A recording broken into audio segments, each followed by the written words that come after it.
안녕하세요. 저는 이제 30대 중반에 접어든 여성이랍니다. 제가 20대 말에서 30대 초에 겪은 황당한 사연을 말씀드리려고 용기를 냈어요. 어느 날 동네에서 가장 큰 마트 사장님이 저를 보자고 하시더라고요. 제가 그 마트에서 아르바이트를 오래 했고 마트 사장님은 저를 참 마음에 들어 하셨었죠. 그래서 아르바이트를 그만두고도 계속 친분 관계를 유지하고 있었어요. 사장님은 저를 만나면 맛있는 밥도 사주셨고 저는 가게에 일손이 빌 때마다 가서 도와드리기도 했어요. 저를 마치 딸같이 생각해 주시더라고요. 어느 날 또 맛있는 것을 사주시겠다며 저를 부르셨죠. 그런데 이번엔 좀 의외의 말씀을 하시더라고요. 혜정 씨를 좋게 본 사람이 소개를 시켜달라고 어찌나 조르는지 원. 소개요? 무슨 일자리인가요? 일자리가 아니라 소개팅을 시켜달라는 거야. 그런데 이 집이 아주 좋은 집안이에요. 아들과 아버지가 같이 사업을 하는데 꽤 잘 되나 봐. 그 집으로 시집가면 아마 혜정 씨 팔자 필걸? 저는 이 말을 듣고 좀 의아했답니다. 저는 시골 출신으로 고등학교를 졸업하고 바로 서울에 올라와서 직장 생활을 좀 하다가 지금은 부동산 중개사 자격증을 좀 따볼까 하고 준비 중에 있었거든요. 사업체를 운영하면서 부유하게 잘 사는 집에서 며느리감으로 찍을 만한 사람은 절대 아니었죠. 그런데 그 아들도 그렇고 집안에서도 그렇고 그저 얌전하게 살림하고 아이 낳아 키울 현모양처감을 원한다죠. 그러다가 사장님 마트에서 저를 보았다고 했어요. 그리고 마음에 들어 사장님께 다리를 놔달라고 부탁한 거죠. 얘기를 들어보니 서울에 얼마 남지 않은 일반 주택에서 살고 있는데 경치도 풍광도 마치 외국 예쁜 도시 같은 방배동에 있는 큰 집에서 살고 있다는 것이었어요. 저 역시 굳이 결혼 생활과 직장을 병행해야겠다는 생각은 없었기에 사장님이 말씀하신 대로 한번 만나나 보자 싶었죠. 안녕하세요. 혜정 씨 말씀 많이 들었습니다. 저는 굳이 내세울 게 없는 사람이라서 아마 사장님이 다 말씀하셨을 거예요. 첫마디를 떼는데 아주 겸손하게 자신을 소개하더라고요. 인상을 보니 부잣집 아들답게 아주 귀티나는 인상이었어요. 남자 피부가 어찌나 하얀지 여자 피부 같더군요. 얼핏 보기에도 밖으로 나다니지 않고 사무실에만 있는 사람으로 보였어요. 아무튼 첫인상이 나쁘지 않은 사람이었답니다. 그래서 두 번째, 세 번째 만남을 가지게 되었죠. 3번 정도 만났을 뿐이었는데 그 사람은 제가 편했는지 먼저 만났던 여자와의 연애담까지 들려주는 거였어요. 남들이 보면 잘 나간다고 할 만한 커리어우먼이었는데 어떻게든 자기 주장을 관철시켜야 속이 풀리는 성격이었대요. 그런데 이 남자는 그런 성격과는 반대의 성격을 가진 것 같았어요. 먹는 것이든 만나는 장소든 굳이 자신의 뜻을 내세우지 않더라고요. 몇 번을 더 만나보았지만 뭐든지 저를 먼저 배려했고 여러 가지 면에서 여자한테 자상한 남자였어요. 만난 지 6개월 정도가 되었을 쯤에 생각보다는 좀 이른 프로포즈를 받게 되었어요. 하긴 그 사람이나 저나 홍기가 꽉 찬 나이였죠. 우리 집에서도 제 결혼에 대한 걱정이 슬슬 나오기 시작했고 그 사람 집안에서도 빨리 며느리를 보기를 원한다고 했어요. 그래서 서둘러 상견례 날짜를 잡았죠. 다행히 상견례는 화기애애한 분위기에서 잘 끝났답니다. 그리고 결혼 준비를 위해서 우리 엄마와 그 사람의 어머니가 만나면서 결혼 준비가 조금 삐끗하더라고요. 다름이 아니라 예단 때문이었어요. 예비시댁은 아버지 쪽으로 형제가 3분이시고 어머니 쪽으로 5남매라고 하시더군요. 그런데 아버지 쪽이나 어머니 쪽이 모두 좀 사시는 집안들이라서 결혼할 때 예단들이 좀 크게 오고 갔던 모양이더라고요. 그러니까 예비 시어머니의 말은 받았으니 갚아주어야 한다는 것이었죠. 그런데 말씀하시는 것을 들으니 샤넬이니 구찌니 하는 브랜드 이름이 왔다 갔다 했고 심지어 아버지 형제 되시는 분들께는 명품 로고가 붙은 양복 한 벌씩은 모두 해드려야 한다는 거였어요. 이 밖에도 요구가 많았죠. 우리 집도 사실 시골에서 그렇게 가난한 집안은 아니었지만 예비 시어머니가 말하는 그런 예단을 모두 갖춰주는 것은 거의 불가능한 일이었답니다. 그래서 결혼 준비가 일단 소강 상태에 들어갔어요. 뭐야, 집안 형편 안 본다면서. 그런데 이렇게 예단을 크게 해오라고 하시니 이건 나를 며느리로 맞이하기 싫다는 얘기나 마찬가지잖아. 그게 아니라 엄마도 조심스럽게 말씀을 꺼내신 거라고 하시더라고. 받은 것이 있으니 돌려줘야 할 텐데 어떡하나 하고 말이야. 이건 자기가 이해를 좀 해줘. 그 대신 우리 살 집값은 넉넉하게 해주신다고 했어. 예비 남편을 통해서 그 정도 예단 준비는 우리 형편으로서는 불가능한 일이라고 몇 번을 전했는데도 남편의 어머니가 그 예단에 대한 입장을 굽히지 않더라고요. 자꾸 이러시면 우리 집 형편상 나는 이 결혼 다시 생각할 수밖에 없어. 부모님 사시는 집 팔아서 예단 준비를 할 수는 없잖아. 결국 결론이 나지 않을 이야기가 돌고 돌다가 예비 시집에서 한 가지 제안을 하더라고요. 지금까지 받은 것을 생각해서 어느 정도 수준을 맞춰서 돌려줄 수밖에 없으니 예단은 시댁에서 알아서 하겠다는 것이었어요. 그 돈을 그런데 우리 신혼 살림 집값에서 좀 많이 충당하시겠다는 거였죠. 말하자면 예단비와 집값을 퉁치자는 얘기였어요. 그러면서 시어머니가 말하기를 어차피 집도 넓고 하니 집에 들어와 살라는 것이었죠. 시집살이요? 그건 정말 싫더라고요. 요즘 누가 시집살이를 하나요? 그리고 요즘 경향은 시부모가 오히려 며느리를 데리고 사는 것을 기피한다고 하잖아요. 며느리 시집살이라는 말이 괜히 나왔겠어요? 더구나 이 시집살이 제안에 제 발목을 잡는 원인이 또 하나 있었답니다. 바로 예비 남편의 누나가 되는 손이 시누이가 집에서 함께 살고 있다는 거였죠. 시부모님만 계셔도 힘든 판국에 손이 시누이에 남편까지 한 집에 살고 있다니 이 결혼은 정말 아니다 싶었답니다. 자기야, 우리가 아무래도 인연이 아닌 것 같아. 나는 부모님 모시는 것도 자신이 없지만 시누이하고 한 집에 사는 건 정말 자신 없어. 그러니 우리 그냥 이쯤에서 결혼 얘기 접자. 예비 남편이 한동안 말이 없더라고요. 그러다가 고개를 들어 창밖을 보는데 눈물이 반짝이는 게 보였죠. 그리고 그 반짝이는 것을 들키지 않으려는 듯 천장을 바라보기도 하는 거였어요. 제 나이가 몇인데 지금까지 연애 한번 못 해봤겠어요. 결혼 얘기가 나온 적은 없었지만 헤어지던 순간에도 남자의 눈물은 본 적이 없었답니다. 그동안 시집의 예단에 대한 고집과 그럴 여유가 없다는 저 사이에 끼어서 이 사람이 중간에 죽어났겠구나 싶었죠. 모든 걸 다 떠나서 내 마음을 좀 생각해줘. 그리고 우리 누나는 조금 있으면 나갈 사람이야. 길게 같이 살 생각 아니고 지금 매형이 하는 일이 잘 안 돼서 잠시만 우리 집에 살고 있는 거야. 그러니까 제발.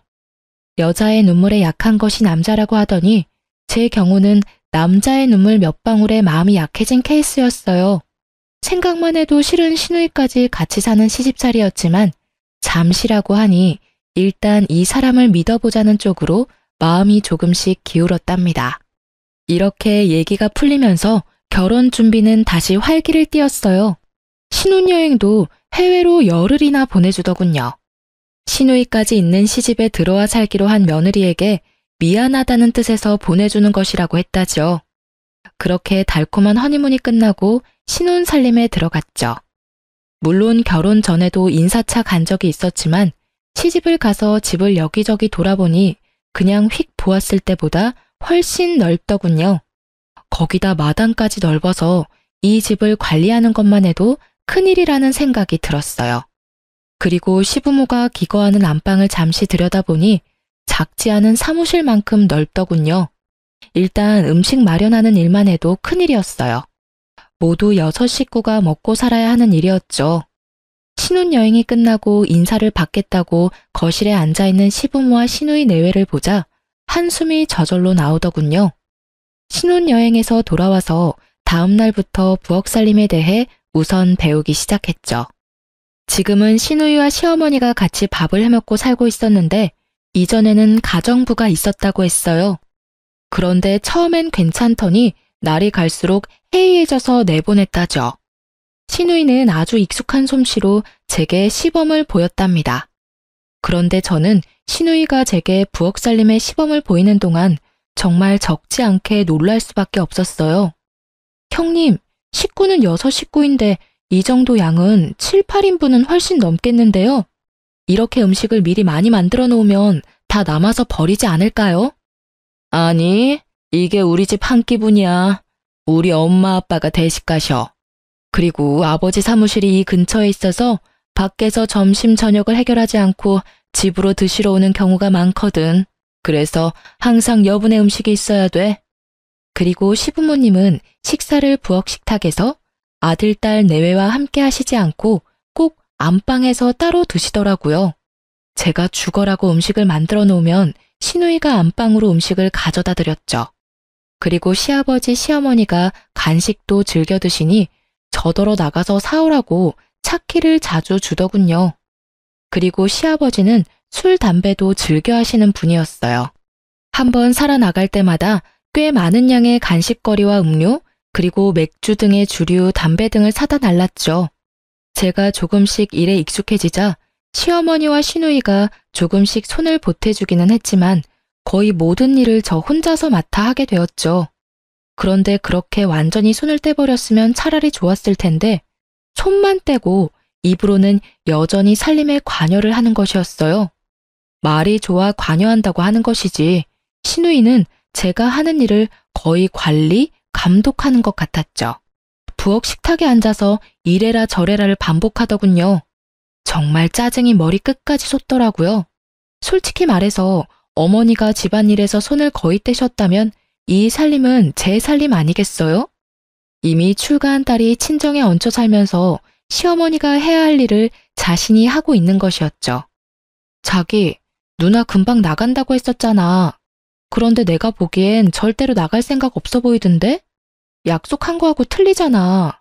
도대체 언제 내보낼 건데? 가뜩이나 일도 많을 텐데 누나가 도와주니까 없는 것보다 낫지 않아? 우리 엄마 아빠 음식 만들어내는 것만 해도 힘들 텐데 누나가 도와주잖아. 솔직히 주제 넘잖아.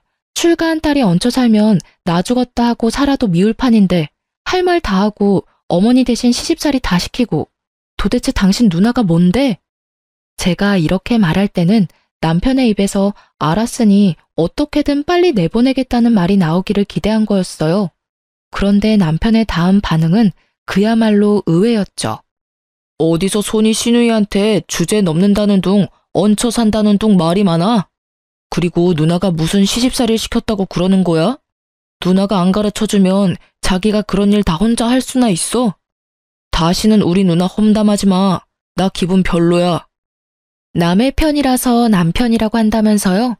남편은 절대로 제 편이 아니더라고요. 결국 하소연을 한다는 것이 서러움만 한가득 받고 끝나고 말았답니다. 시어머니는 시누이에게 모든 것을 맡긴 듯 가끔 쇼핑이나 하면서 지내더라고요. 한번 나가면 명품 로고가 찍힌 쇼핑백을 한가득 들고 들어왔죠. 시어머니 안방엔 하나에 적어도 30만 원 이상 하는 고가의 화장품이 몇 개씩 보였고 옷방에 진열된 옷, 구두, 가방도 모두 내놓으라 하는 명품이었죠. 시누이 방에도 마찬가지였어요. 시아버지와 남편이 하는 사업이 잘 되기는 하나보다 생각했죠. 남이 보면 그림 같은 동네에 있는 큰 집에 잘 나가는 사업가 집안에 부러울 것이 없겠다고 할지 모르겠지만 저는 결혼한 지 얼마 지나지도 않아서 벌써 지치고 있었답니다. 우선 그 어마어마한 양의 음식을 만드는 것이 쉬운 일이 아니었어요.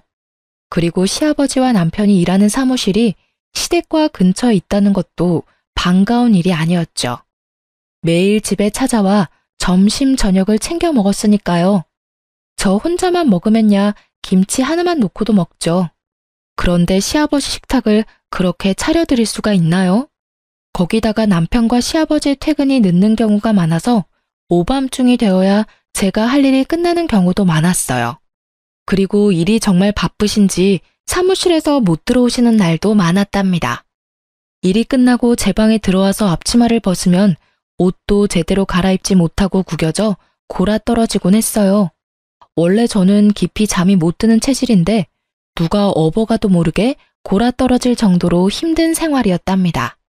그렇게 힘든 하루하루가 지나고 있던 어느 날 친구들한테 갑작스럽게 전화가 온 날이었어요. 우리 집 근처에서 다들 만나기로 했으니 잠시 나왔다 가라는 것이었죠.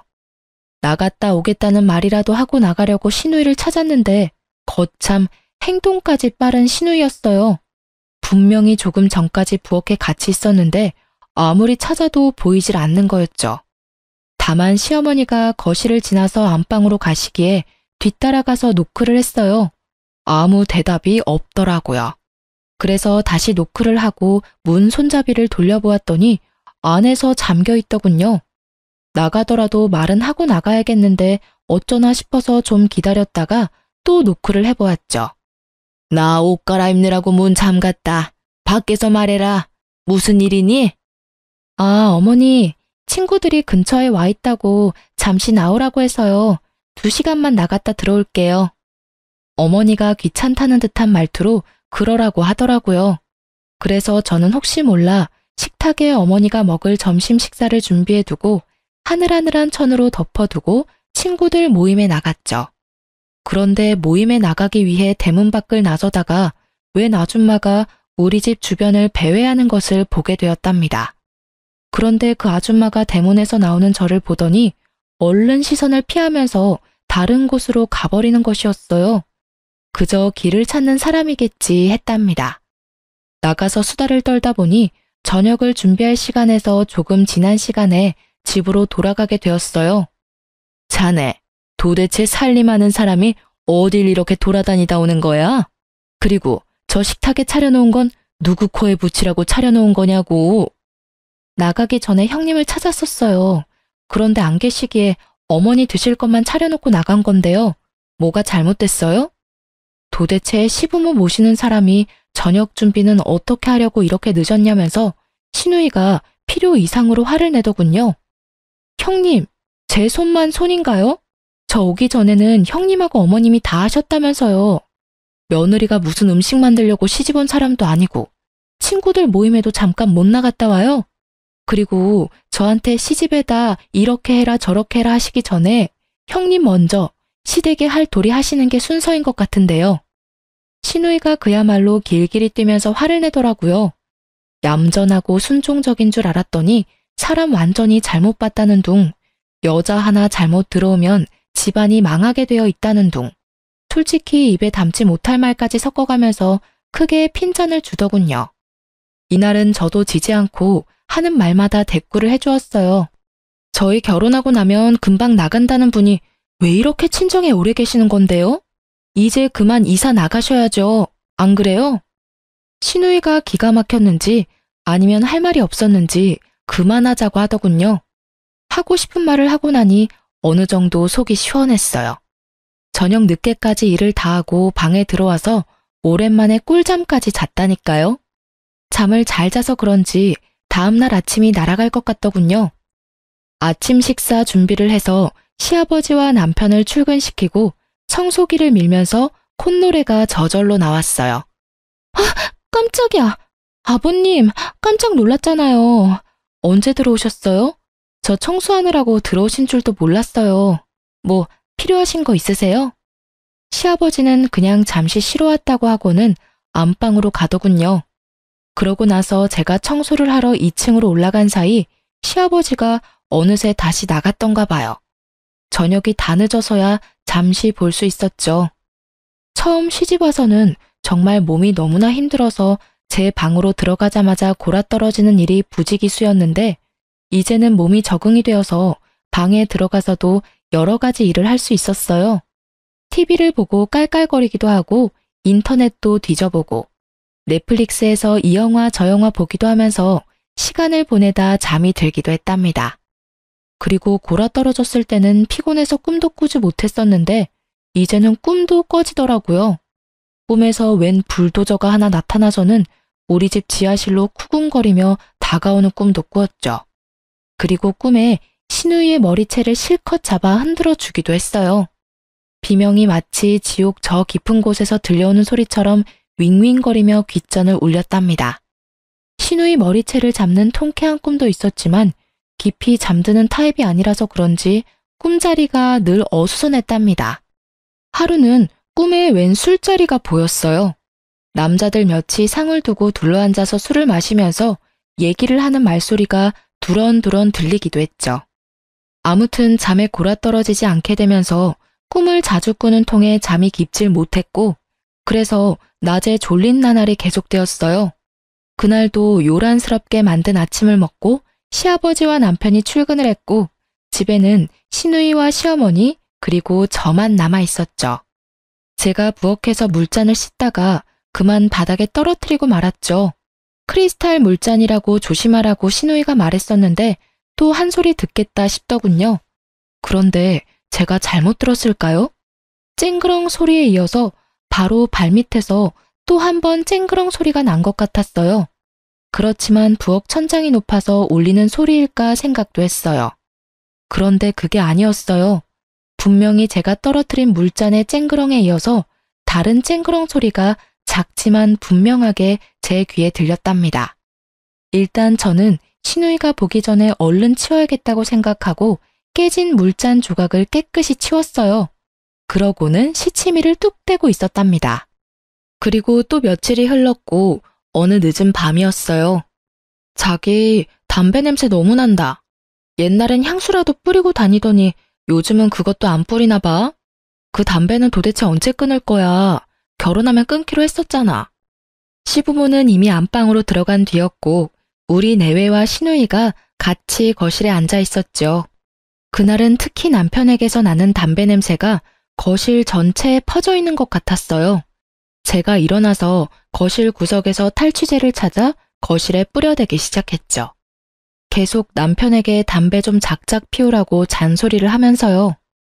아유, 이 동네에는 그런 애들 없는 줄 알았는데 고등학생들 몇이 우리 집 뒷마당 쪽 바깥 벤치에서 매일 모여서 담배들을 뻑뻑 피운다지 뭐야?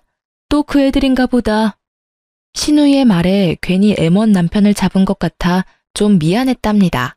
그러던 어느 날 점심시간이 조금 지난 후에 시누이가 제게 또 심부름을 시키더군요. 시어머니와 시아버지를 간식, 음료, 술, 담배 뭐 그런 것들이었어요. 이제는 대략 한 번에 얼마나 사야 하는지도 알기 때문에 신용카드와 차키만을 받아가지고 마트로 향했답니다. 그런데 나가는 길에 얼마 전에 보았던 그 아줌마를 또 볼 수 있었어요. 또 우리 집 근처에서 서성이다가 제가 다가가니까 얼른 돌아서더라고요. 혹시 나쁜 의도를 가지고 그러는 사람이 아닐까 싶어 경찰에 신고를 해야 되나 생각도 들었죠. 그날 장을 봐가지고 와서 시누이에게 그 아줌마 얘기를 했어요. 제가 몇 번 집 주변에서 그 아줌마를 보았다고 하면서 이상한 사람일지도 모르니 경찰에 신고를 해야 할까를 물었답니다. 그런데 시누이의 반응이 필요 이상으로 예민하더군요. 경찰은 무슨 경찰이야? 길거리에 지나다니는 사람을 다 신고할 참이야? 우리 집 앞은 누가 지나다니지도 못하냐고. 네? 그게 아니라요. 형님, 몇 번이 다 같은 사람이었다니까요. 나쁜 마음을 먹고 그럴 수도 있잖아요. 빈집인지 확인하고 털어가는 사람일 수도 있고요. 그러니 신고하는 게 낫지 않겠어요? 시누이는 또 아주 단호하게 쓸데없는 생각 말라고 하더군요. 하지만 분명 같은 사람이었고 제 마음속에 그 일은 하나의 궁금증으로 남았답니다. 며칠 뒤 길에 나가보니 어느새 단풍이 다 떨어지는 계절이더군요. 길에 떨어진 단풍잎들이 사람들의 발길에 밟혀서 지저분했어요. 차도에까지 날린 단풍잎들이 자동차 바퀴에 밟혀 도로도 지저분했고요. 장을 다 보고 집에 돌아와 차고에 차를 두고 일부러 대문을 통해 앞마당을 가로질러 들어갔어요. 집 앞 마당에도 나뭇잎들이 떨어져서 짓밟혀 지저분할 것 같았죠. 그런데 정말 이상했답니다. 나뭇잎이 떨어진 그대로 아무에게도 짓밟히지 않은 채로 온전한 모습을 하고 있는 거예요. 기껏해야 제가 나가면서 밟은 것 정도였어요. 솔직히 식구가 6식구이고 아침마다 4사람씩 출근을 하는데도 나뭇잎이 멀쩡하다뇨. 다들 이 마당을 통해서만 나갈 수 있는데 참 이상하다 싶었죠. 그러다가 한 가지 깨달은 사실이 있었답니다. 그동안 거의 한 번도 빼놓지 않고 시아버지와 남편이 출근할 때 중문까지만 배웅을 했었다는 생각이 났어요. 따라 나갈라 치면 굳이 중문을 닫으면서 나오지 말라고 했던 남편의 말도 기억났고요. 오늘도 남편과 시아버지가 중문을 통해 나갔고 저는 현관을 나가는 것까지만 보고 들어왔던 기억이 나더군요. 시누이는 어딜 갔는지 보이지 않았고 어머니도 안방에 있는지 기척이 없었고요. 자기야, 나 자기 사무실 좀 구경시켜주라. 한 번도 안 데리고 나갔었잖아. 아버님하고 자기가 일하는 곳인데 구경이라도 해야지. 사무실에 책상하고 의자밖에 더 있어. 구경하긴 뭘 구경하겠다는 거야? 생산하고 유통은 다 다른 곳에서 이루어지고 사무실은 그야말로 생산, 유통을 기록하는 곳일 뿐이라고. 굳이 그렇게 저를 데리고 나가지 않으려는 이유도 알 수 없었어요. 제 마음속에 짙은 의심의 먹구름이 뭉게뭉게 일었답니다. 점점 이상한 생각이 들기 시작했어요. 한 가지가 이상하다고 생각이 되니 그 밖에도 여러 가지 일들이 이상하다는 생각이 들었죠. 우선 시어머니도 이상했죠. 아침을 먹고 방에 들어가면 쇼핑을 하러 나가는 날을 제외하고는 하루 종일 나오질 않는 거였어요. 도대체 안방에서 혼자서 뭘 하길래 그렇게 나오질 않는 것일까요? 그리고 시누이 남편에 대한 생각도 들더라고요. 아침을 먹고는 항상 어느새 사라지고 없었다는 것을 저는 이제 깨닫고 있었답니다. 처가의 재산을 믿고 그러는지 특별한 직업이 없는 사람이었어요. 그런데 매일 어디를 가는지 집에 없는 것이었죠. 결국은 이 궁금한 문제들을 하나씩 풀어보려 마음을 먹었죠. 시어머니가 한번 들어가면 도통 나오지 않는 안방을 살피기 시작했어요. 그래서 저는 시누이가 심부름을 시키는 날 마음을 굳게 먹고 현관문을 나간 다음 다시 살그머니 안으로 들어왔답니다. 우리 방에 몸을 숨기고 바깥을 조금씩 살피면서 안방 문이 열리길 기다렸어요. 드디어 육중한 안방 문이 열리더군요. 그런데 그 방에서 시어머니와 함께 시누이도 나오는 것이었어요. 두 사람이 함께 나와서 뭔가를 의논하는 것 같더니 부엌으로 향하더라고요. 정말 모험이었지만 저는 얼른 발소리가 나지 않게 안방으로 가서 방문 안을 들여다보았어요. 일단 보기에는 이상할 것이 없었고 단지 장롱문이 열린 채 있었답니다. 그런데 저는 안방에 들어서면서 도대체 어디서 풍겨오는지 모를 아주 지독한 담배 냄새를 맡을 수 있었어요. 그러고는 분명히 장롱 뒤쪽에서 웅얼거리는 사람들의 소리를 들었죠. 정확한 내용은 알 수 없었지만 분명히 여러 사람들의 목소리가 섞여 있었어요. 너무나 무서워서 그만 안방을 뛰쳐나와 우리 방으로 가서 이불을 뒤집어 쓴 채 덜덜 떨었답니다. 그렇게 얼마나 시간이 지났을까 마음이 좀 진정된 다음에 용기를 내서 바깥으로 나갔어요. 뭐야? 내가 심부름 보냈었잖아. 여태 안 가고 뭘 하고 있는 거야? 형님, 제가 글쎄 신용카드를 안 가지고 그냥 나갔더라고요. 그래서 가다가 그냥 돌아왔어요. 카드 가지고 다시 나가야 해요. 시어머니와 시누이가 젊은 애가 정신이 없다며 혀를 끌끌 찼고 저는 얼른 바깥으로 나와 차에 시동을 걸고 전 속력으로 달렸죠. 집에서 먼 거리를 달려왔다 싶었을 때 주차할 만한 곳을 찾아 차를 멈췄어요. 그리고 생각을 하나씩 정리하기 시작했어요. 분명히 집안에 제가 알고 있는 사람 말고 다른 사람이 있다는 결론을 내렸죠. 장롱 뒤쪽에서 들리던 소리 결코 제가 잘못 들은 것이 아니었답니다. 그러고 보니 안방에서 거의 나오지 않던 시어머니와 그 알 수 없는 목소리의 주인공들의 관계가 궁금할 수밖에 없었죠. 도대체 이런 일들을 어떻게 설명하면 좋을까요? 그러다가 제가 한 가지 기억을 놓치고 있다는 것을 깨달았어요. 바로 집 근처를 배회하던 그 아줌마에 대한 것이었죠. 경찰에 신고하자고 했더니 시누이가 펄쩍 뛰던 일도 생각났고요. 정말 무서워서 집으로 돌아가고 싶지 않았지만 제 남편이 관련된 일이었어요. 이렇게 말 한마디 없이 도망치고 말 수는 없는 일이었죠. 그래서 집으로 돌아갔는데 동네 어귀에 들어서면서 그 아줌마를 또 볼 수 있었어요. 얼른 내려서 아줌마를 붙잡았죠. 아줌마는 처음에 저를 겁내하더군요. 아줌마, 저희 집 주변을 자꾸 왔다 갔다 하시는 이유가 있죠? 왜 그러시는지 얘기 좀 해주세요. 저 겁내지 마시고요. 저 역시 알고 싶은 일이 있어서 그래요. 아줌마가 제가 누구인지를 물었고 저는 시집 온 지 얼마 안 된 며느리라고 스스로를 소개했죠. 세댁, 나는 그 집에서 일하던 가정부예요. 일단 일이 너무 힘이 들어서 그만두고도 싶었고, 그리고 그 집 사람들 다 너무나 이상한 사람들이에요. 세댁 혹시 그 어마어마한 집이 자가가 아니라 새 들어 산다는 거 알아요? 새를 들어 산다니 정말 처음 듣는 말이었어요. 도대체 그 비싼 동네에 그것도 그 큰 집에서 보증금은 얼마며 만일 월세라면 도대체 얼마를 내고 산다는 말인가요? 아줌마가 말해주더군요. 적어도 1,000만 원 가까이 세를 주면서 살고 있다는 것이었어요.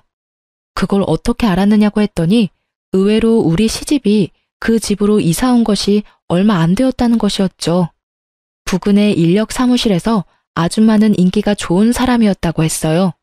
요리 솜씨가 좋고 깔끔해서 써본 사람들은 다시 찾는다고 하더군요. 그래서 아줌마가 시집의 입주 가정부로 고용이 되었다는 것이었죠. 그런데 무슨 공사를 하는지 안방과 지하를 인부들이 왔다 갔다 하면서 공사를 하더라는 것이었어요. 기간도 꽤 걸렸고 마당에 쌓인 자재들을 볼 때 큰 공사였다는 것이었어요. 공사가 다 마무리되었을 즈음 어떤 사람이 찾아왔는데 동네 사람들에게서 얘기를 들었다며 집안에 어떤 공사를 했는지 따져 묻더라는 것이었죠. 그런데 시어머니와 시아버지가 지하실이 지저분해서 깨끗하게 개조해 놓았노라고 그 사람들을 달랬다더군요. 원하면 나갈 때 원상복귀 하겠다고 했고요. 그때 아줌마도 슬그머니 집주인과 시어머니를 따라 지하실에 내려가 보았다고 했어요. 아니나 다를까 지하실이 아주 깨끗하게 사람이 거주해도 될 정도로 공사가 되어 있었다는 거였어요. 집주인은 지하를 다른 사람한테 세를 놓지 않겠다는 약속을 받고 돌아갔다죠. 그러고 그 다음부터 시집의 생활 습관이 완전 바뀌었다고 했어요. 우선 시어머니와 시아버지의 식사량이 대폭 늘었고 혼자서 아줌마가 다 알아서 하기는 힘들었대요. 아줌마가 혼자 일을 하기 어려워 다른 사람 한 명을 더 쓰게 해달라고 말했더니 시누이를 불러들이더라는 것이었죠. 그리고 그 다음부터 지하에서 무슨 소리가 나는 것을 가끔 들었다는 것이었어요. 그래서 지하실을 염탐하다가 결국 해고되었다는 거예요. 거기까지 듣고 서로의 연락처를 교환했어요. 그리고 집으로 들어갔죠. 갔더니 시누이가 또 길길이 뛰기 시작하더라고요. 어딜 나가서 이제 왔냐는 것이었죠. 나가다가 갑자기 현기증이 나고 어지러워서 병원에 갔다 오느라고 늦었다고 둘러댔어요. 다음 날 남편과 시아버지가 출근을 하더군요. 제가 사람 소리를 들은 곳은 분명 장롱 뒤쪽이었어요. 어떻게든 시누이와 시어머니를 바깥으로 불러내야만 확인이 가능할 것 같았죠. 고민하다 서울에서 일하고 있는 사촌 오빠한테 연락을 했어요. 저희 친정 큰아버지의 아들이었답니다. 오빠가 이야기를 자세히 듣고 잠시 생각하더니 제게 기막힌 방법 한 가지를 알려주었어요. 하지만 그 계획을 실행할 기회가 쉽게 오지는 않더라고요. 그 사이에 남편에게 언지를 주기도 했죠. 이 집이 자가가 아니라는 사실을 동네 사람들을 통해 들었다고 했어요. 남편이 흠칫 놀라더군요. 그리고 제가 남편을 떠보았어요. 도대체 왜 이렇게 큰 집에서 새를 들어 살아야 하느냐. 시누이네를 내보내고 집을 줄여 작은 아파트로 이사해도 비용을 크게 줄일 수 있을 것 아니냐고요. 남편이 자신은 결정할 권한이 없으며 부모님이 다 알아서 한다고 하더군요. 그리고 그 다음부터 그 얘기만 나오면 예민하게 구는 것이었어요. 저는 조용히 근거를 모아나가기 시작했어요. 그동안 제가 못 보았던 집안의 공간들을 살펴보라는 오빠의 말에 미지의 지하실도 살펴보기로 했죠. 마당에서 지하실로 들어가는 통로는 튼튼한 쇠문으로 되어 있었고 자물쇠까지 잠겨 있더군요. 그리고 뒷마당도 살펴보았어요. 뒷마당에는 놀랍게도 사람들이 많이 지나다닌 듯 나뭇잎들이 짓밟혀 있더군요. 그리고 그 나뭇잎의 방향은 안방의 창문 쪽을 향해 나 있었어요. 그러다 드디어 계획을 실행할 기회가 왔답니다. 시어머니가 제가 없는 것을 확인하는 것 같더니 시누이와 부엌 식탁에서 무엇인가를 심각하게 의논하더군요. 정말 좋은 기회였던 것이 의논이 길어지는 것 같았어요. 장부 같은 것을 펼쳐놓고 깜짝 놀랄 만큼 많은 현금을 쌓아놓고는 무언가를 열심히 계산하는 것이었죠. 그 사이에 저는 사촌 오빠가 가르쳐준 대로 방 안으로 숨어들었어요. 정말 가슴이 뛰고 무서워서 죽을 것 같았지만 오빠의 말을 믿고 그대로 했죠. 장롱문을 열어보니 역시 뒤쪽에서 분명한 말소리가 두런두런 들리더군요. 그리고 장롱 뒷판을 조심스럽게 앞뒤 좌우로 움직이자 뒷판이 움직이더라고요. 그러고는 문이 하나 보이는 것이었어요. 그 문을 살짝 열고는 저와 오빠가 계획한 대로 했죠. 불이야! 불이야! 큰일 났어요! 불났어요! 제가 소리쳤죠. 금방 안방의 연기가 자욱해졌고 그 연기가 아마 장롱 뒤쪽 문을 향해서도 퍼져갔겠죠. 그 순간 정말 믿을 수 없는 일이 벌어졌답니다.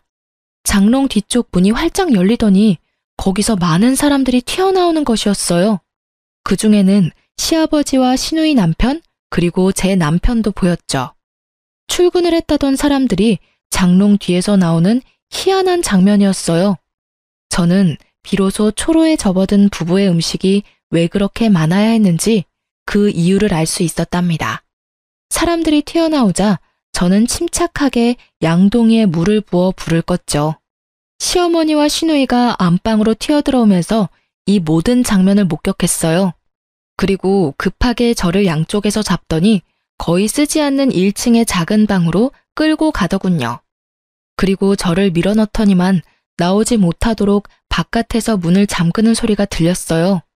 그런데 저는 그 작은 방 안에 오래 갇혀있지 않아도 되었답니다. 곧 일단의 사람들이 거실을 통해서 안방으로 뛰어들어가는 소리가 났고 제가 방 안에서 세차게 문을 두드리자 저를 밖으로 나가게 해주었어요. 사촌 오빠가 같이 온 사람들을 지휘하고 있었답니다. 제가 오빠와 일을 의논할 때 오빠가 해주었던 말은 이랬어요. 혜정아, 네 말을 들어보니 그것은 하우스를 운영하는 사람들의 수법이야. 하우스라는 것이 뭐냐 하면은 도박장이라는 거다.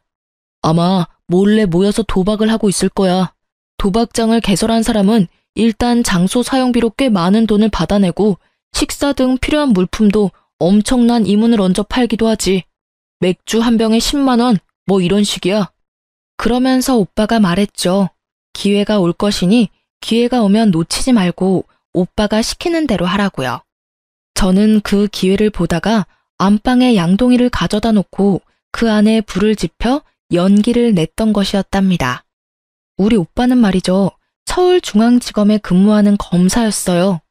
우리 집안의 자랑이자 긍지였죠. 저에게 그렇게 하도록 시켜놓고는 집 주변을 수사관들이 매일 감시를 한 것이었어요. 제가 결정적인 증거가 드러나게 하는데 큰 역할을 한 것이죠. 장롱의 통로를 통해 기어나온 사람들이 줄줄이 연행되었어요. 남편과 시아버지 그리고 시누이 남편도 연행되었죠. 저는 참고인 겸 증인으로 검찰 수사관들과 동행했고 가정부 아줌마도 참고인으로 와 있더군요.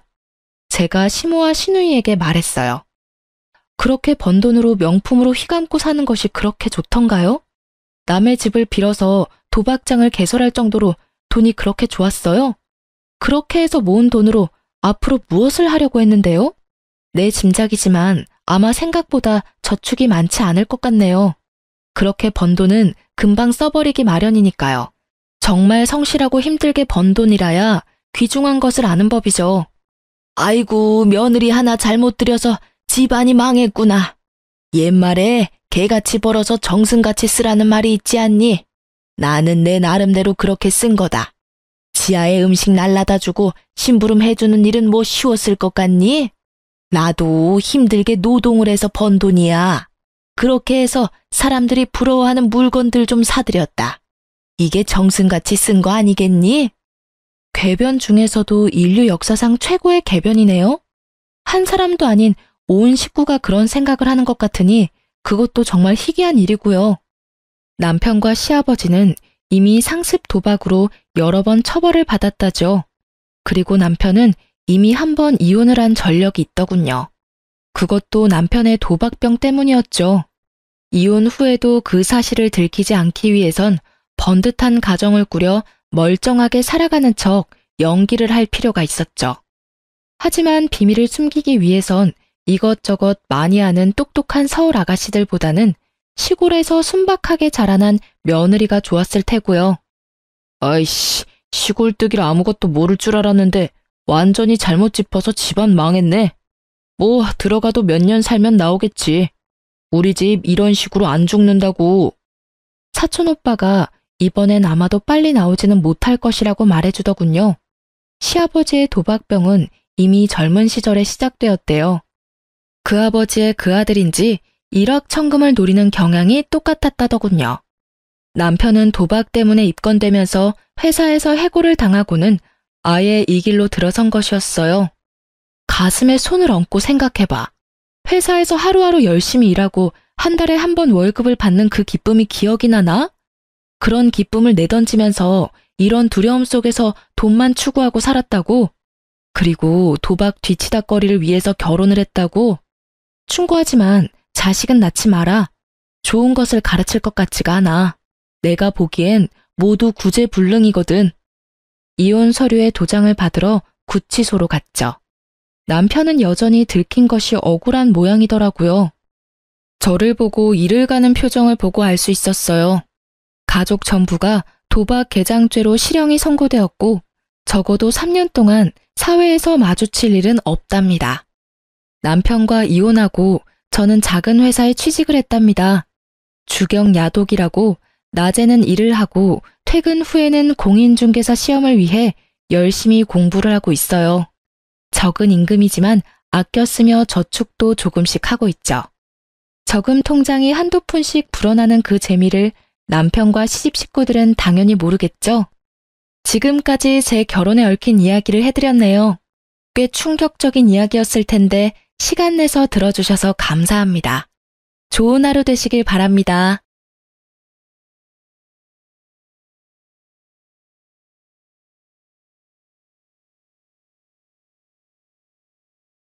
안녕하세요. 제 나이도 어느새 이제 40이 넘었네요. 그간 시집에서 겪은 일들 정말 힘들고 길었죠. 이제 그 얘기를 여러분들에게 들려드리고자 합니다. 남편과 저는 취미 활동을 하는 온라인 카페에서 알게 되었고 그 오프라인 모임에서 처음 얼굴을 보게 되었답니다. 남편이 먼저 제게 적극적으로 다가왔고 저도 싫지 않았어요. 남편의 성격은 호방하고 놀기도 좋아하며 재주도 많은 사람이었죠. 기타를 잘 다루고 노래도 잘했답니다. 음악을 좋아하는 저는 남편의 그런 점이 참 마음에 들었어요. 그런데 아무리 좋아도 싫은 조건이 있더군요. 남편은 세상 여자들이 모두 기피한다는 홀어머니의 외아들이었어요. 그것도 위로 누나가 셋이나 있는 사람이었죠. 누나들이 모두 잘나가는 커리어 우먼들이라지요. 시아버지는 남편이 중학교 때 돌아가셨다고 들었어요. 가정에 그다지 관심이 없는 분이었고 술과 담배 그리고 여흥을 좋아하셨던 분이라고 하더군요. 재계에서 알아주는 사람이었지만 막판에는 결국 파산을 하셨다고 했어요.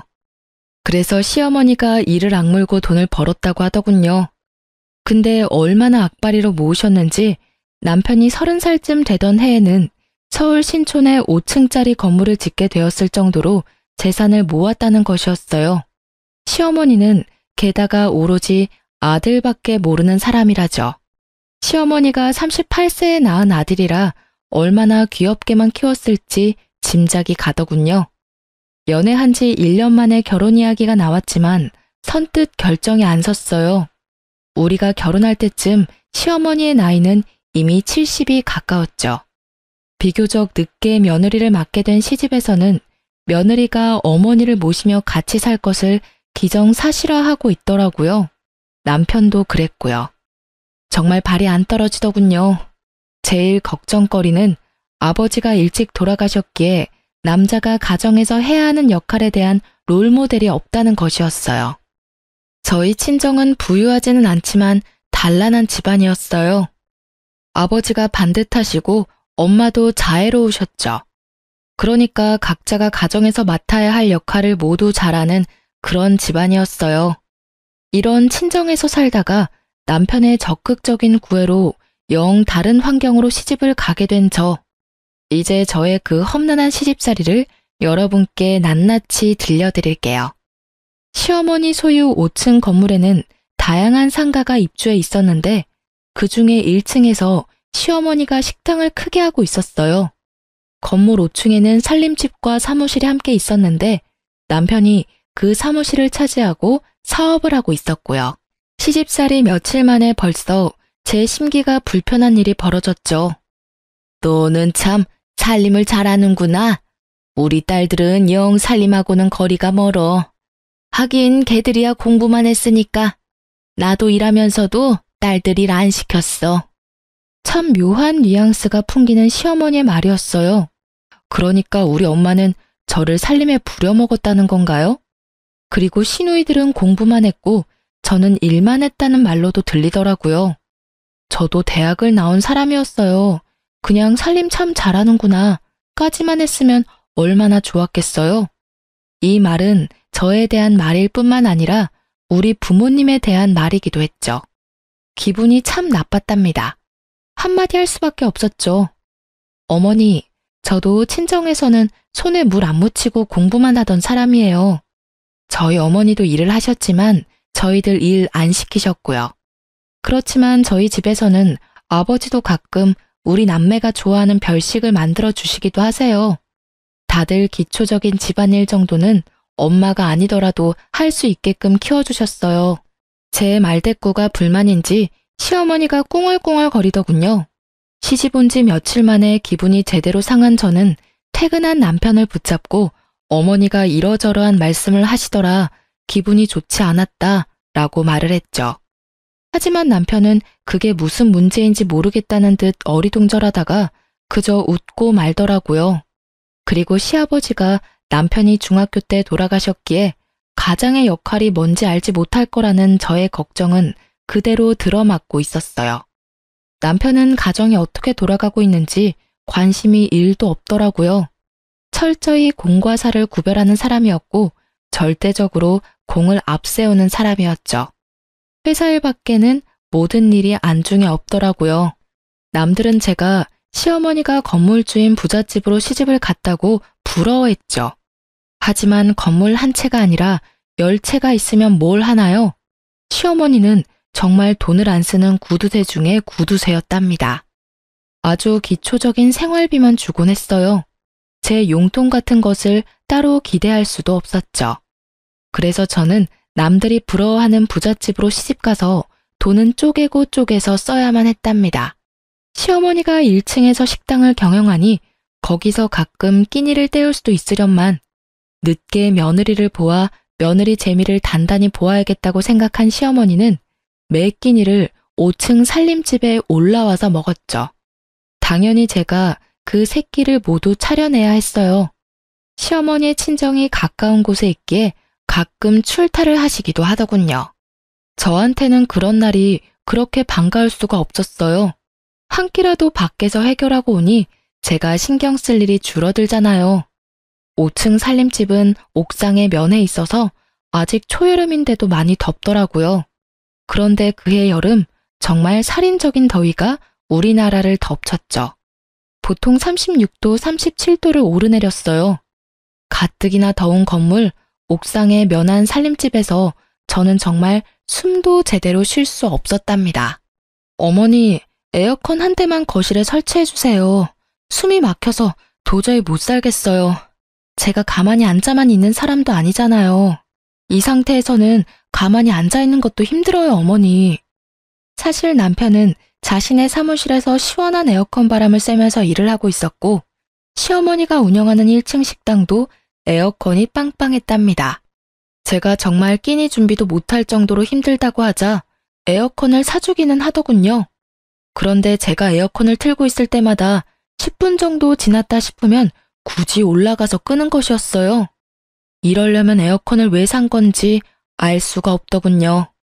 그런데 미국으로 유학을 갔던 막내 시누이가 방학이 되어서 잠시 한국에 오자 그 에어컨을 빵빵하게 틀더라니까요. 그리고 하루는 근처에 사는 둘째 시누이가 이런 트집을 잡았죠. 자네 우리 엄마 사육하는 거야? 먹을 것만 주면 되는 강아지인 줄 알아? 근처에 사는 둘째 시누이는 자주 집에 들러서 제 살림에 깊숙이 관여하고 있었어요. 어느 날 제가 바깥에 볼 일이 좀 있어서 점심 반찬들을 식탁 위에 차려놓고 천으로 덮어놓은 다음에 외출을 했었죠. 밥만 덜고 국만 데우면 먹을 수 있도록 차려놓은 것이었어요. 둘째 시누이가 그것을 보더니 사육이니 뭐니 하는 따위에 말 같지도 않은 말을 내뱉더라고요. 형님, 어머님 식사하실 때 반드시 중전마마 수라상 지키는 상공처럼 꼭 누가 있어야 되는 건가요? 형님도 형님 시댁에서는 맏며느리라면서요. 그런데 분가에서 사시잖아요. 시집에 가서 일주일만 하루 세끼 꼬박 해드려 보세요. 그러고 나서 말씀하세요. 그렇게 시누이와 제가 말도 안 되는 일로 말다툼을 하게 되었답니다. 시누이가 손윗사람한테 버르장머리 없이 말대꾸를 했다고 어디서 배운 버릇이냐고 했고 시어머니도 옆에서 거들더군요. 제가 더 이상 말하기도 싫어서 제 방으로 들어가려고 했더니 굳이 제 팔을 잡아당겨 자기 앞에 세우려고 하더라고요. 뿌리치는 과정에서 제 손이 시누이의 팔을 살짝 쳐냈거든요. 그런데 그걸 가지고 제가 시누이를 때렸다나요? 아, 정말 10월드라는 게 이런 거였나요? 마음속에서 못 살겠다, 아니 안 살 거야 소리가 하루에도 몇 번씩 들리곤 했어요. 어느 날 살림집 바로 옆 사무실에서 일을 하고 있던 남편이 낮에 잠시 집으로 들어왔더라고요. 남편을 붙잡고 정식으로 말을 했죠. 누나를 드나들지 못하게 막아달라고요. 그리고 오더라도 남의 살림에 이래라 저래라 자꾸 참견을 하면 저는 더 이상 여기서 안 살겠다고 경고했어요. 그런데 도리어 남편은 제게 경고를 하더라고요. 뭐? 누나더러 집에 오지 말라고 하라고? 여기가 누나한테 왜 남의 집이야? 참나, 남의 살림이라고? 그리고 누나한테 들으니 당신이 누나를 때렸다면서? 손이 시누이를 때려? 어디서 배워먹은 버릇이야. 안 살고 싶으면 지금 당장이라도 나가. 살지 말라고. 그 순간 쨍그랑 소리가 들렸답니다. 유리가 바스라지는 소리였죠. 벽에 걸려있는 액자를 남편이 주먹으로 쳐서 깨트린 것이었어요. 집안에 관심이 요만큼도 없는 남편이었지만 자기 식구 욕하는 것은 참을 수가 없었던 모양이더군요. 그렇게 저와 남편 그리고 시누이 사이는 결코 가까워질 수 없는 사이가 되었죠. 거기다가 시어머니는 가까운 시장을 가든 먼 지방을 가든 저를 꼭 수행 비서처럼 데리고 다니길 좋아했어요. 제 일정도 있고 저도 밖에서 다른 약속도 잡을 수 있는 사람인데 결코 그런 배려 없이 바로 30분 전에 이야기하고서는 꼭 같이 가야 한다고 통보하는 것이었죠. 어머니, 저도 만날 사람도 있고 밖에서 봐야 할 일도 있어요. 적어도 이틀 전에는 어딜 가야 된다고 말씀을 좀 주세요. 그래야 저도 일정 조절을 하죠. 뭘 안다고 약속을 만들고 다니니? 우리 딸들이야 밖에서 일을 하고 있으니 그렇다 치자. 너는 집에만 들어앉아 있으면서 밖에서 할 일이 뭐가 있어? 뿐만 아니라 시어머니는 이미 결혼을 한 아들의 속옷까지 여전히 직접 챙기더군요. 아침에 출근을 할 때는 이거 입혀라 저거 입혀라 하면서 남편의 옷을 골라주는 일에까지 여전히 손을 떼지 않고 있었어요. 도무지 경우라는 것이 통하지 않는 곳이 제가 속한 시월드였죠. 도대체 세상에 하나밖에 없는 외며느리한테 이렇게 해서 나중에 무슨 대접을 받으려고 그러나 싶은 생각이 들었어요. 그리고 우리 친정에 대해서는 무시하는 태도로 일관하더군요. 시집간 첫 해, 첫 명절날 친정에 가져다 주라고 선물을 내미는데 남의 명함이 떡하니 붙어있는 보기에도 초라한 싸구려 인삼 상자였어요. 그러니까 남한테 받은 선물을 명함도 안 떼고 있다가 그걸 우리 친정집에 갖다 주라는 것이었죠. 그거 가지고 당신도 나가. 보기 싫으니까 가지고 꺼지라고. 남편에게 그 선물을 집어 던지면서 화풀이를 했어요. 한바탕 싸움이 됐죠. 남편은 도대체 그게 무슨 문제냐며 제게 따지더라고요. 더 이상 남편에게 말을 해봤자 제 입만 아플 것 같아서 그만두고 그 선물을 쓰레기통에 던져버렸죠. 친정에서는 여동생에게 과일 상자를 직접 들려서 보내셨더라고요. 여동생이 저와 한 해 차이로 결혼을 했는데 바로 아이가 들어서서 배가 많이 부른 상태였어요. 하지만 앉으라는 말 한마디, 차 한 잔 대접이 없더군요. 제가 알아서 한 상 거하게 차려 여동생을 대접해 보냈죠. 그리고 다음번 시누이가 왔을 때 차 한 잔도 과일 한 쪽도 내놓지 않았답니다. 알아서 찾아 끓여 먹던 깎아 먹던 신경 쓰지 않았죠. 그리고 시모와 시누는 정말 제가 싫어하는 얌체짓도 했죠. 친정엄마가 저 힘들다고 이것저것 해주신 밑반찬을 시모가 말도 없이 시누이한테 가져가라며 챙겨주더라고요. 정말 때려주고 싶도록 밉더군요. 엄마, 이제부터는 절대로 우리 집에 보낼 반찬 만들지 마. 시누이인지 뭔지가 다 가져다 먹는단 말이야. 엄마가 얼마나 없는 시간 내서 정성 들여 만든 건데 나 아깝고 분해 죽겠어. 친정엄마는 좀 더 많이 만들어 보내주시겠다고 했지만 제가 굳이 하지 말라고 했죠. 이혼이라는 단어가 머릿속에 왔다 갔다 하기 시작했어요. 물론 그렇게 된 데에는 남편의 태도도 한몫했답니다. 도대체 그 회사는 일은 안 하고 회식만 하는지 매일 회식을 핑계 삼아 술이 머리 꼭대기까지 차서 귀가하는 것이었어요. 귀가하는 시간도 밤 12시를 넘기는 것은 기본이고 심지어 술에 취해 건물 계단에서 자다가 관리인이 떠엎고 들어오는 일도 부지기수였답니다. 건물에 입주해 있는 상가 상인들이 남편에 대해서 알코올 중독자니 뭐니 하는 소리들을 입에 담고 있었죠. 그런데 남편에게는 그런 소리도 들리지 않는 것 같았죠. 정말 남 보기에도 창피했어요. 그런 남편에게 정말 정식으로 제 입장을 이야기해야겠다고 생각하고 오늘은 제발 일찍 들어오라고 부탁했죠. 밤 10시에 귀가했더라고요. 이 시간이면 정말 남편으로서는 이른 귀가 시간이었답니다. 나 더 이상 못 살겠어. 나는 시어머니 모시려고 결혼한 것도 아니고 따로 살고 있는 시누이한테 살림 간섭 받을 이유도 없어. 이러려면 돈 주고 말 잘 듣는 파출부나 가정부를 부르면 될 일이었잖아. 우리 당분간 따로 있자. 나 친정에 가 있을게. 당신은 결혼이라는 것의 의미도 모르고 가정에서 남자가 어때야 하는지도 전혀 모르는 것 같아. 그저 어머니만 떠넘겨 놓고 결혼하기 전하고 전혀 다를 바 없이 사는 게 당신한텐 결혼 생활이야? 돌아가신 아버님 걸으신 길 당신이 똑같이 걷지 마. 그리고 저는 필요한 짐들을 챙겨서 친정으로 가버렸답니다. 친정으로 간 지 열흘이 됐는데도 새끼를 꼬박 부려먹던 시어머니가 굶어 돌아가셨다는 소식은 들리지 않더군요. 그리고 수행비서가 없이도 잘도 돌아다니는 것 같았어요. 친정에서 간 지 12일째 되는 날 남편이 찾아왔더군요. 저는 제 입장을 조금 더 구체적으로 정리해서 말했죠. 분명히 말했지만 이대로는 안 살아. 이혼하든가 아니면 분가해. 둘 중에 하나 선택은 자기 자유야. 분가하면 당연히 집은 시집에서 해줘야 하는 거고 알아서 판단하고 연락 줘. 며칠 후에 남편이 다시 저를 찾아왔더군요. 거참 어쨌든 돈은 많은 집안인가 봐요. 지금 있는 건물에서 차로 약 1시간 정도 떨어진 곳에 시어머니가 사놓은 아파트 한 채가 있다는 것이었어요. 그 아파트를 전세를 주었는데 나갈 때가 되었으니 거기로 살림을 나자는 것이었죠. 웬일인가 싶더라고요. 어쨌든 이사를 했답니다. 저는 이제 간섭받지 않고 제 맘대로 집을 꾸밀 수도 있고 내가 먹고 싶고 남편에게 먹이고 싶은 것도 맘대로 먹일 수 있게 된 것이었어요. 정말이지 날아갈 것 같더군요. 친구들을 불러서 간소하게 집들이도 했죠. 그런데 정말 의외로 시누이가 이사 비용이라면서 봉투를 하나 내밀더군요. 그렇지만 열어보고 정말 화가 나지 않을 수 없었어요. 돈도 잘 번다는 사람이 준 봉투에 달랑 5만 원이 들어있었답니다. 누가 이사 비용 달라고 했나요? 차라리 주질 말던가요. 박박 찢어버리고 싶더라고요. 그리고 어느 날 정말 상식적으로 이해가 가지 않는 일이 또 생겼답니다.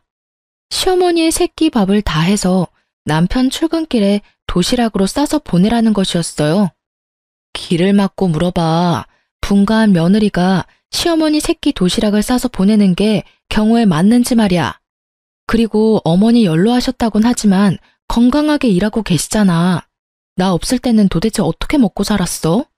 자기가 밥해 먹고 살았을 리도 없고 어머니가 식사 정도는 해결하셨을 거 아니야. 그리고 식당을 하시니 웬만한 건 거기서 해결하실 수도 있잖아. 나는 그렇게는 못하니까 가서 싫다고 전해드려. 시누이들한테 전화가 돌아가면서 오기 시작하더라고요. 도시락 싸서 보내라고요. 그렇게 어머니 끼니까지 걱정이 되면 형님들이 알아서 어머니 모시고 살라 했어요. 그리고 다음부터는 시누이들에게 전화가 오면 그냥 끊어버리고 말았죠. 그쯤에 저한테 이상한 증상이 나타나기 시작했어요. 시집까지 차로 딱 1시간 거리인데 갔다 오면 마치 부산 정도 거리에 갔다 온 것처럼 피곤하고 머리가 깨지는 것 같이 아팠답니다. 뇌파 검사를 비롯해서 별별 검사를 다 받아보았지만 뇌 쪽에는 이상이 없다는 것이었어요. 그런데도 두통이 한번 시작되면 견딜 수가 없이 아팠죠.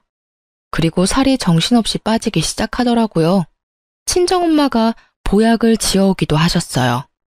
그런데 10번째쯤 뇌검사를 받기 위해서 갔던 곳에서 갑상선에 문제가 있을 것이라고 진단을 하더군요. 검사를 해보니 아니나 다를까 갑상선 기능 항진증이라고 하는 것이었어요. 모든 신진대사가 보통 사람보다 너무 원활하게 이루어진다는 것이었죠. 그러니까 조금만 움직여도 피곤하고 살도 빠진다는 것이었어요.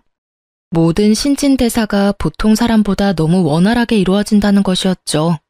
그러니까 조금만 움직여도 피곤하고 살도 빠진다는 것이었어요. 이런 와중에 시집에서는 이제 분가까지 시켜주었으니 빨리 손주를 보여달라고 성화를 하기 시작했어요. 외아들이니 아들을 낳아야 한다나요?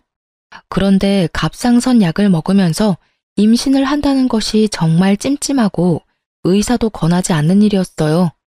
산모에게는 신부전도 나타나고 또 태아에게는 발육부진, 조산, 사산의 위험도 크다고 하더군요. 에휴, 내 친구들이 나 들으라고 하는 소리인지 손주 자랑들을 해대는데 이건 뭐 며느리가 비실거리니 손주를 볼 수가 있어야 말이지. 아이고 내 팔자야. 늦게 본 아들이라 손주 좀 빨리 보고 싶어서 분가를 시켰는데 뭐? 무슨 병이라고? 어머니, 엄마가 마음도 몸도 건강해야 태아도 건강한 거죠. 엄마의 몸 상태나 마음 상태가 이런데 어떻게 당장 아이를 갖겠어요? 조금만 기다려 주세요. 하지만 제가 아프고 싶어서 아픈 것도 아니고 산모나 태아에게 그렇게 위험하다잖아요. 그래서 피임을 하고 약 1년을 치료를 받고는 이제는 임신도 생각해보라는 의사의 진단을 받게 되었답니다. 이제 저는 아이를 갖기 위해 노력했죠. 그런데 하늘을 봐야 별을 따죠. 이사했다고 해서 제 버릇 개 주겠어요? 아마 그런 버릇은 개도 안 받을 것 같더라고요. 역시 새벽 귀가나 아니면 아예 시집 건물에서 자고 바로 출근하는 일이 허다했어요. 자고 바로 옆 사무실로 출근을 해버리면 되니까요. 이사를 하던 해 여름이 끝나갈 무렵 태풍이 몰려오면서 많은 비를 뿌렸답니다. 우리가 사는 아파트 근처에 하천이 범람할 것이라고 대피를 준비하라는 안내방송이 밤새 계속되었고 뉴스 자막에도 하천에 범람 위험이 있다며 알려주더라고요.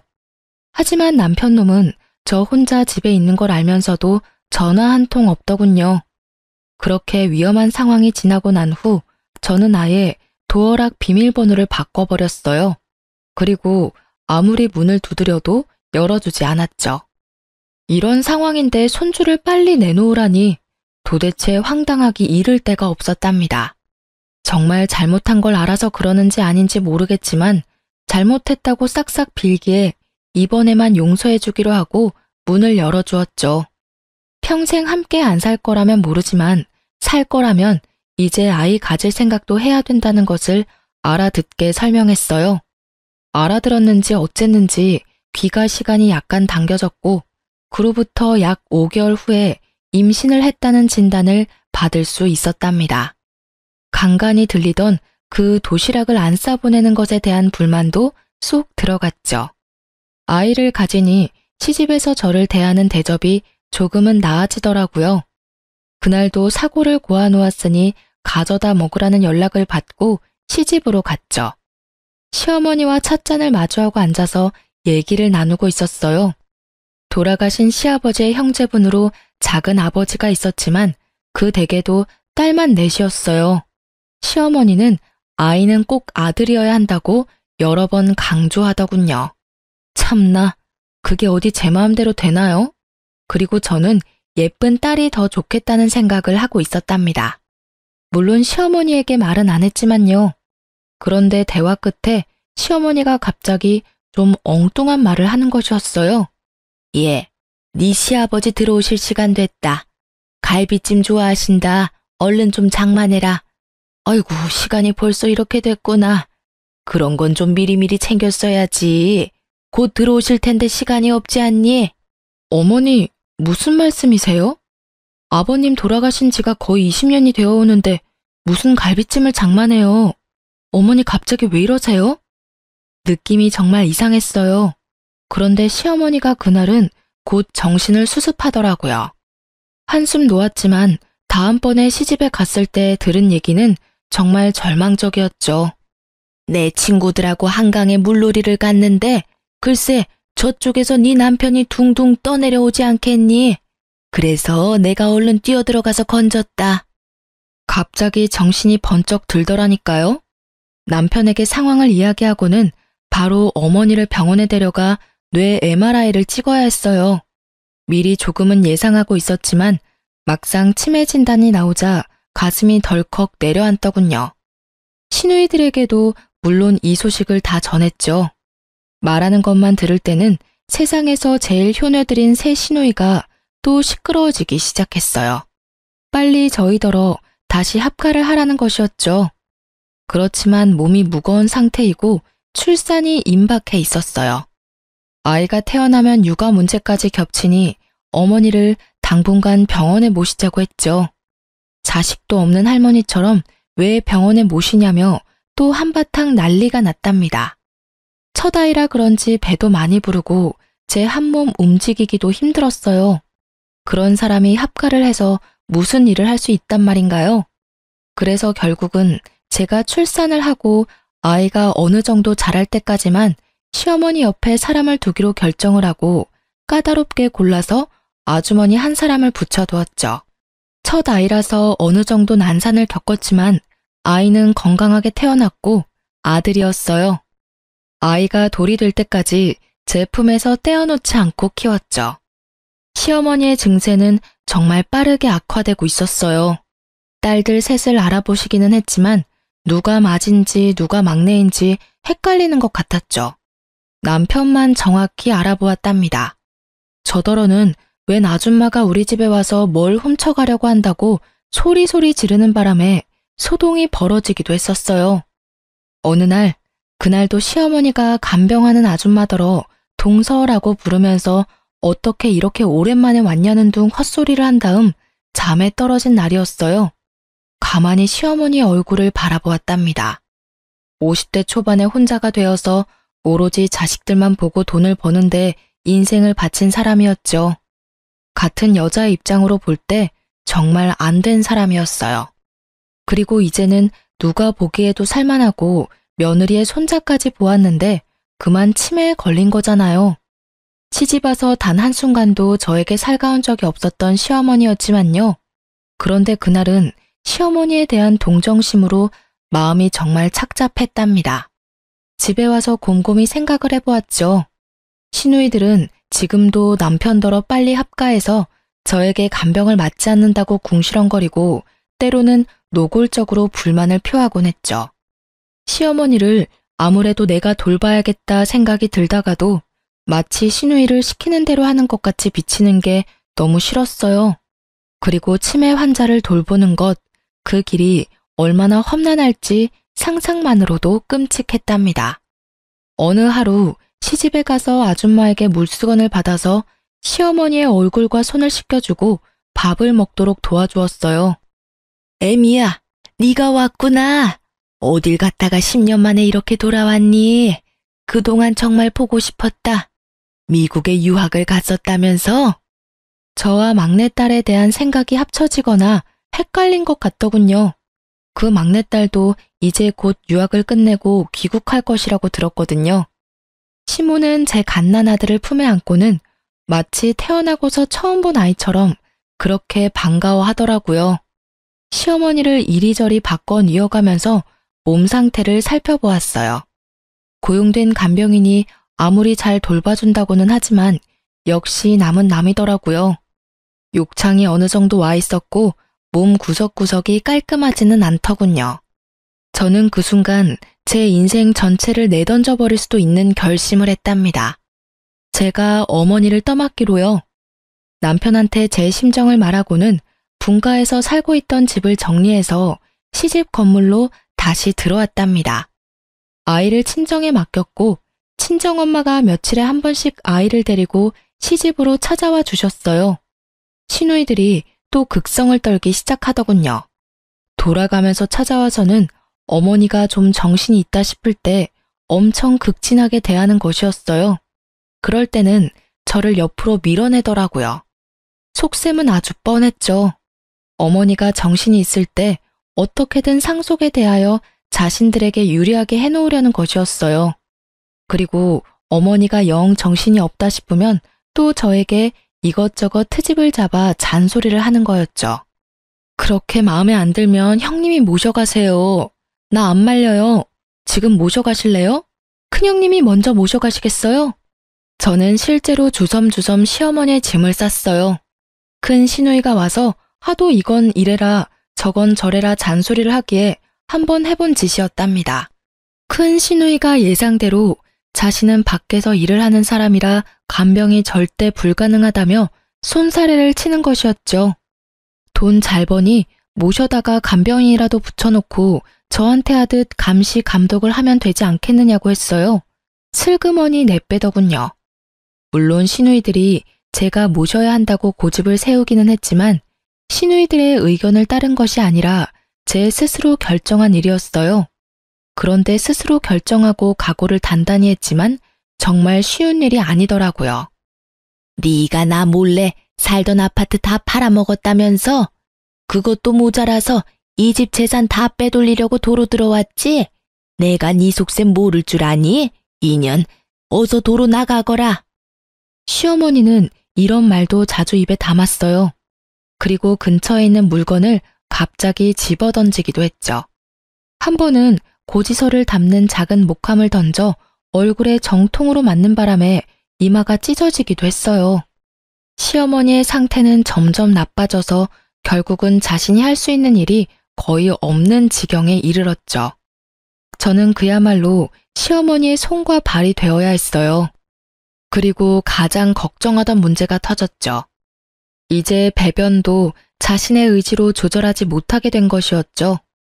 배변 문제를 처리하는 것이 너무나 힘이 들었던 저는 시누이들이 올 때마다 손에 들고 오는 먹을 것은 모두 빼앗아서 치워버렸어요. 형님들이 어머니 화장실 문제 한번 도와드려 봤어요? 먹을 것 가지고 오지 마세요. 새끼만 건강하고 적당하게 드릴 테니까 그리 아시고요. 불만 있으면 지금이라도 모셔가시고요. 그렇게 치매 환자의 손과 발이 되어 살던 중 제 몸에 무리가 갔나 봐요. 어깨와 허리가 무너지듯 아프면서 도저히 평상시처럼 움직이질 못하겠는 거예요. 그래서 할 수 없이 간병인을 불렀죠.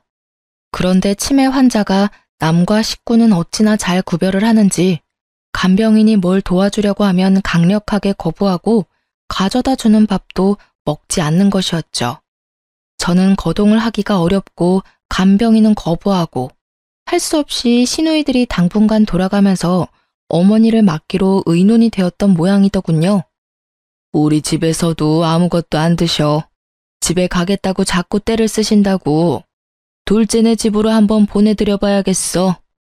둘째 시누이네 집에서도 막내 시누이네 집에서도 시어머니는 한 달을 넘기지 못했어요. 결국은 집으로 다시 돌아왔죠. 제가 온몸에 파스를 덕지덕지 붙이고 다시 시어머니를 돌보기 시작했어요. 정말 제가 전생에 죄를 많이 지었나 보다 생각이 될 정도로 힘든 나날이 흘러갔어요.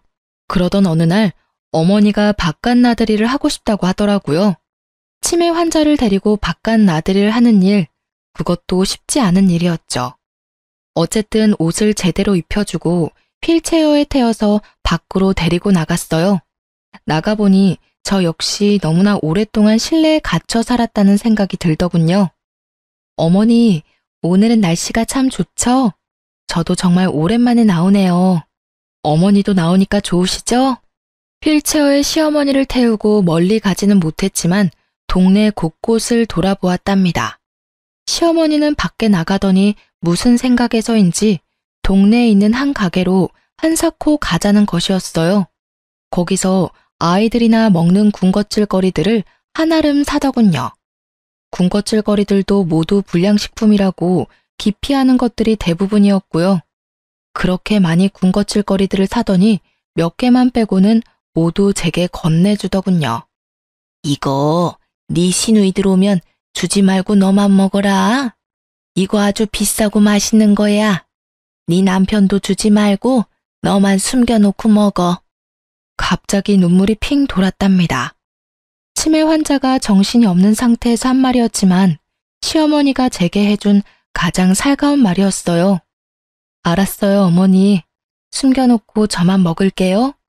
어머니 것도 여기 따로 챙겨놓을 테니 아무도 주지 마시고 어머니만 드세요. 시어머니가 아이처럼 좋아하더군요.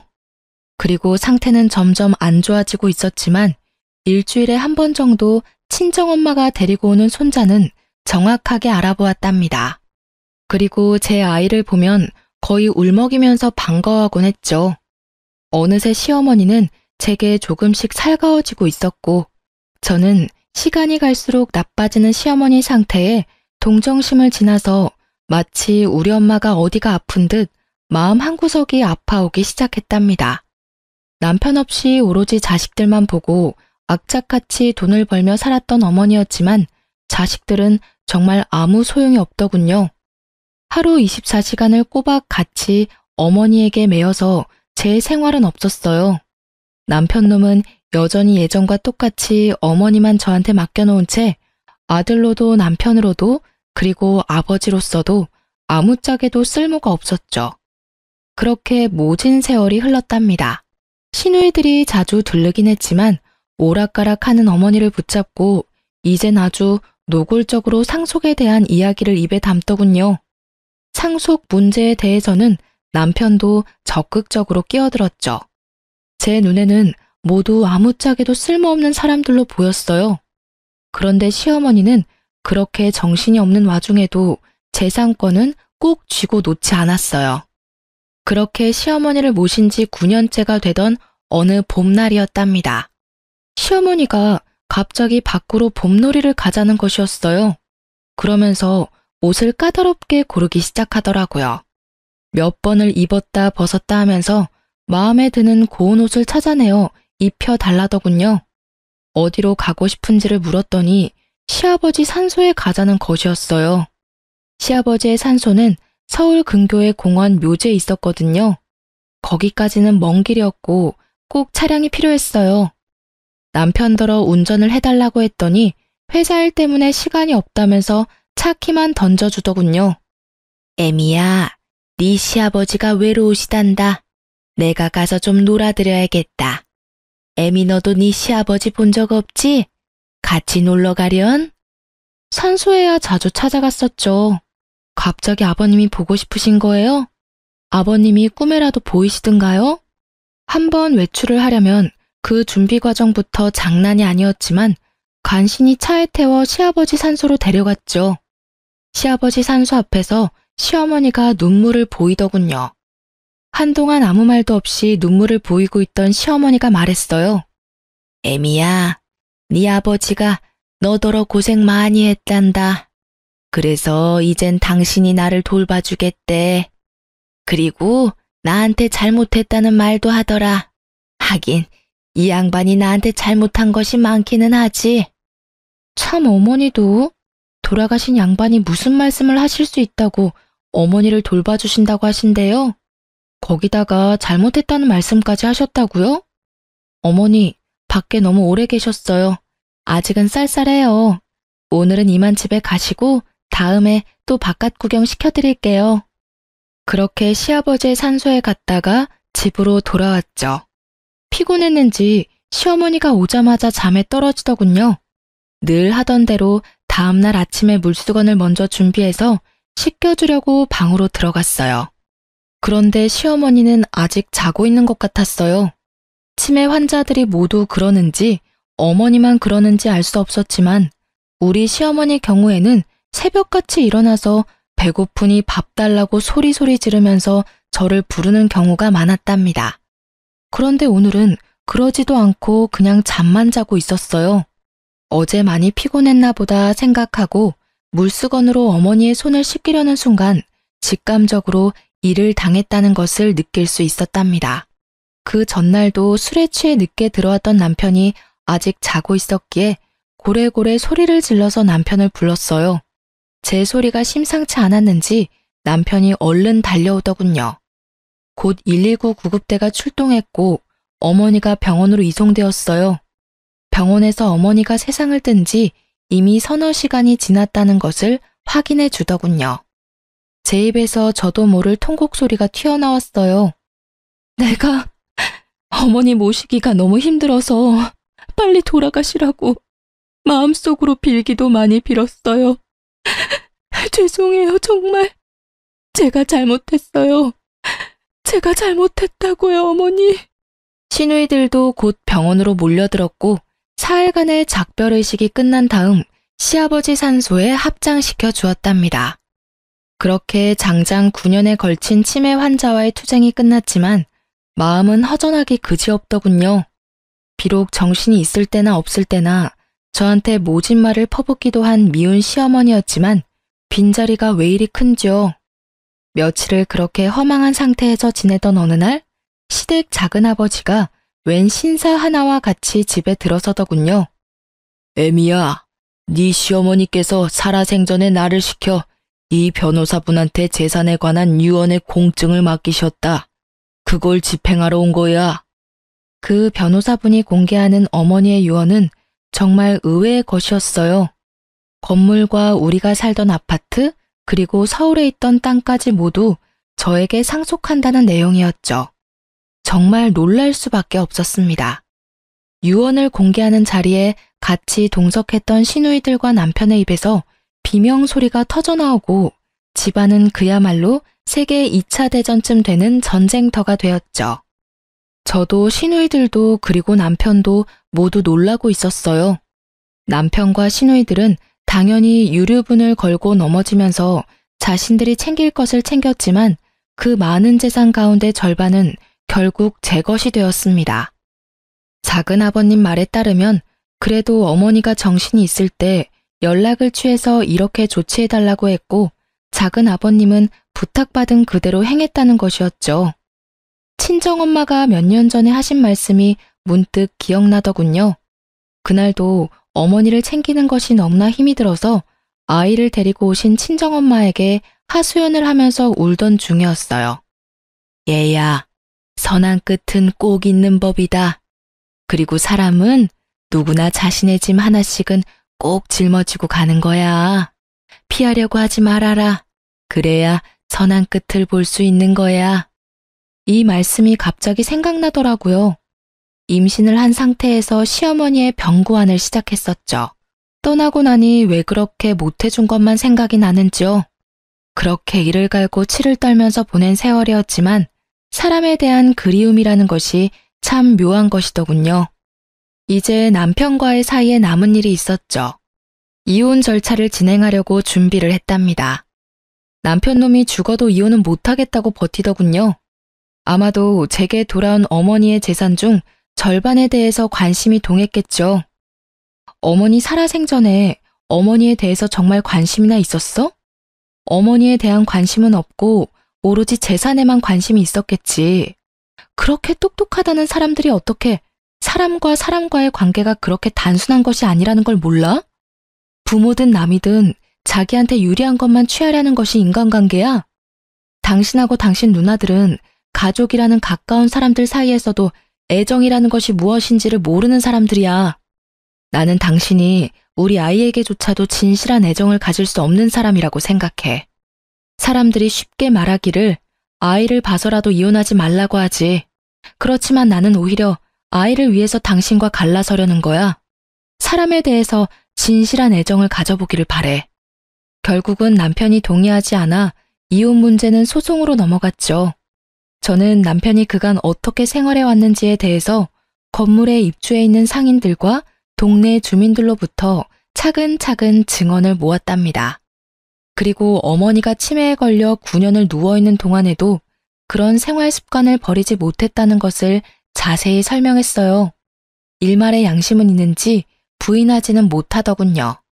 결국 이혼 소송에서 제가 이겼고 이제야말로 제 인생이 처음 길을 잘못 들었던 그 지점으로 다시 돌아간 것 같았답니다. 이제 제게 남은 것은 아이를 잘 키우는 일이겠죠. 친정에서 키우려고 해요. 가정 안에서 각자 자신의 역할을 해내는 사람들의 진솔한 삶을 보여주고 싶기 때문이었죠. 아이는 지금까지는 잘 자라주고 있답니다. 제 삶의 이유이자 희망이 된 아이. 부디 장차 제 며느리에게는 아이의 아버지의 그 전처를 밟게 할 수 없다는 어찌 보면 소박한 생각으로 키우고 있어요. 그래서 우리 아들에게 시집 오는 며느리는 세상에서 제일 행복한 여자가 되어주길 바랄 뿐이랍니다. 이렇게 제 인생은 또 선한 끝을 향해서 갑니다. 결혼하고 나서부터 지금까지 제 험난한 시집살이에 대해서 말씀드렸어요. 긴 글 읽어주셔서 감사합니다.